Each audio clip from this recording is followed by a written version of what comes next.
মানে ক্লাস 8 থেকে প্রেম, তাই তো? তারপর? আর ওর সম্পর্ক ছিল এর মধ্যে 20 বছরের মধ্যে বাসায় ঝামেলা দেখা হয়েছে। তারপর? এরপরে বাসায় ঝামেলা, বাসায় বহুত কষ্ট করে মানে রাজি করাইছিলাম। এরপরে ধরেন আর বাসা থেকে ওর বাসায় কথা বলছে, বিয়ে ঠিক করলো। পরের দিন ওই বলছে যে আমি বিয়ে করতে পারবো না, অনেক কথা। এরপরে আবার রিলেশন কন্টিনিউ হইলো, বাসায় ঝামেলা হয়েছে। আমি ওরে বললাম বেড়াই আসতে, ও বলছে আসতে ঠিক। তো আমি নিজে কাজ কাম করে 30,000 টাকা গুছাইছিলাম বছর। বাসায় এত সমস্যা না যে আমার কাজ করতে হবে, কাজ কাম করে 30,000 টাকা গুছাইছি। ও বললো পরের দিন সকাল 8টা থেকে না খেয়ে বিকাল 6টা পর্যন্ত দাঁড়ায় আছে, আসি নাই। এরকম 3বার করেছে আমার সাথে।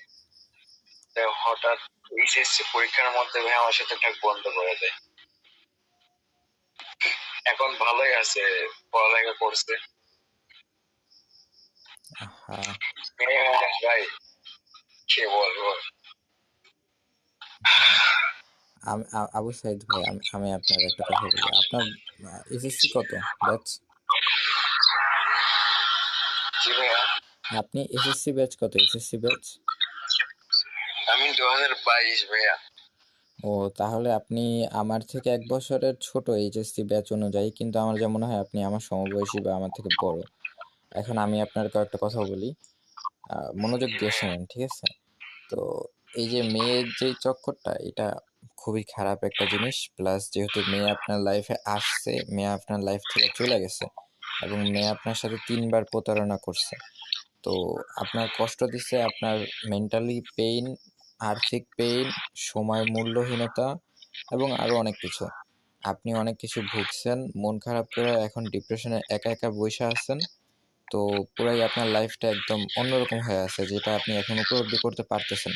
কারণ আপনার লাইফটা এর থেকে আরো অনেক সুন্দর হইতে পারতো সেই মেয়েটার সাথে। এখন আপনি কি বলে এটা, নাম কি, ঘুরতেছেন কোথাও, মানে মানে বিবাহিত জীবনে আপনি থাকতে পারতেন। কিন্তু দেখেন, মেয়েটা কিন্তু বেটার অপশন আছে, বা হয়তো এমন কোনো কিছুতে আছে। মেয়ে মানুষ ভাই, তাদের চাহিদা থাকে, তাদের দেহের চাহিদা আছে, তারা মেয়ে মানেই হচ্ছে সম্মান। তো আমার লাইফে ধরেন ভাই এসএসসি পরীক্ষার মধ্যে যখন ঝামেলা শুরু করলো, ও বলছে যে ওর বাসা থেকে পরীক্ষা দিতে দিবে না। আমি বাসায় বলেছি আমি পরীক্ষা দিব।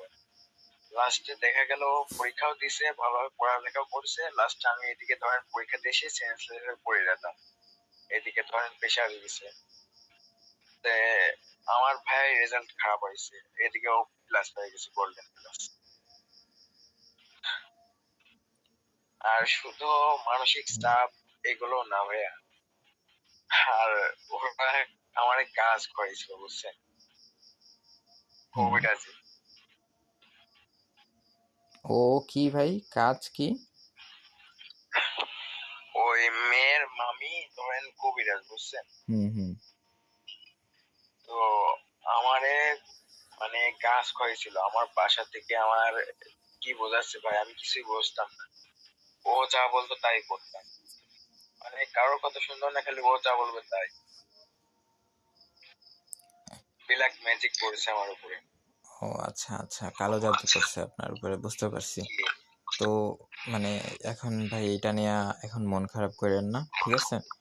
এখন আপনার মন খারাপটা আসলে অনেক জটিল। এখানে আপনার সাথে কি বলবো, মেয়ে মানুষ A+ পাইছে, ভালো রেজাল্ট করছে, কত কিছু করছে, আপনি কিছু করতে পারেন নাই। কিছু না কিছু তো করতে হবে, তাই না? বসে থাকলে তো হবে না। আমার ধরেন ভাই মেয়ে মানুষের পর আর কোনো বিশ্বাস নেই। এখন তো একটাই টেনশন যে এত কষ্ট করে পড়ালেখা করছি, যে বাপ মার কষ্টটা দূর করতে পারি, এটাই।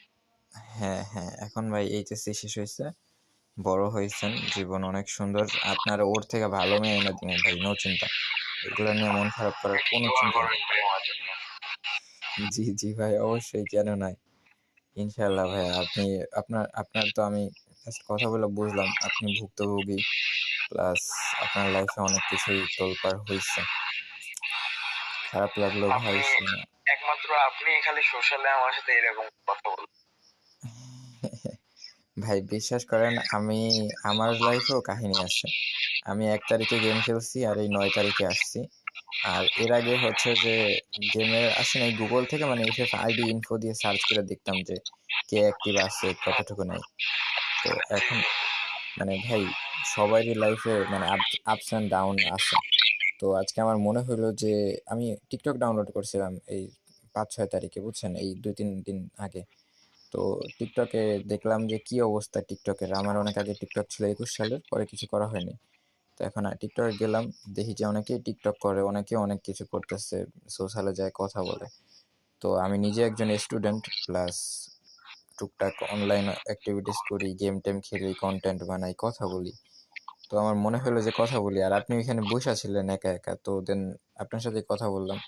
এই যে এখন আপনার মন খারাপ করে বসে আছেন, আপনার পাশে কিন্তু মানে কেউই নাই। আপনার যদি অ্যাটলিস্ট 2জন যদি আপনার গ্রুপে থেকে কথা বলতো, বা ফ্রেন্ডরা যেরকম সাপোর্ট দেয় না ওইরকম যদি সাপোর্ট দিত, বা একটু থাকে না যেমন বন্ধু অনেক কাজে আসে। তারপর আমার আমার লাইফে বুঝছেন ভাই, আমার বেস্ট ফ্রেন্ড এদের সাথে সময় আমি পাশে ছিলাম, ঢাল হয়ে দাঁড়াইছিলাম, বাট আমার লাইফে যখন কষ্ট আইছে ভাই, ওদের কাউকে পাই নাই। হ্যাঁ, এটাই তো সব থেকে বড় সমস্যা। মানে বিষয়টা হচ্ছে যে যখন কারো মন খারাপ থাকে, সে যখন সেই মন খারাপের বিষয় নিয়ে কথা বলে, তাহলে কিন্তু তার মন খারাপটা ঠিক হয়ে যায়, বা একটা সমাধানে আসে, বা একটা সিদ্ধান্ত নিতে পারে। কিন্তু একটা কথা কি ভাই, যদি কেউ মানে কষ্ট পায়, তাকে যদি কেউ বোঝায় বা তাকে সান্ত্বনা দেয়, এটা কিন্তু অনেক কিছু ভাই। সে হ্যাঁ ওই ভাই, থেকে একটা পর পায়ে দাঁড়াতে পারবে। হ্যাঁ এটাই তো সব থেকে বড় মানে মেন্টাল সাপোর্ট যেটাকে বলে। তো এটা নিয়ে আপনি মন খারাপ করেন না, আপনি আমার সাথে আমার হোয়াটসঅ্যাপ বা হচ্ছে আমার মেসেঞ্জার নিয়ে রাখেন। আপনি হোয়াটসঅ্যাপ ব্যবহার করেন? জি ভাইয়া। হোয়াটসঅ্যাপ ইউজ করেন? হ্যাঁ ভাইয়া, আমি হোয়াটসঅ্যাপ ইউজ। আচ্ছা ওয়েট, আমি আপনাকে আমার হোয়াটসঅ্যাপ নাম্বার বা আপনার নাম্বারটা বলেন।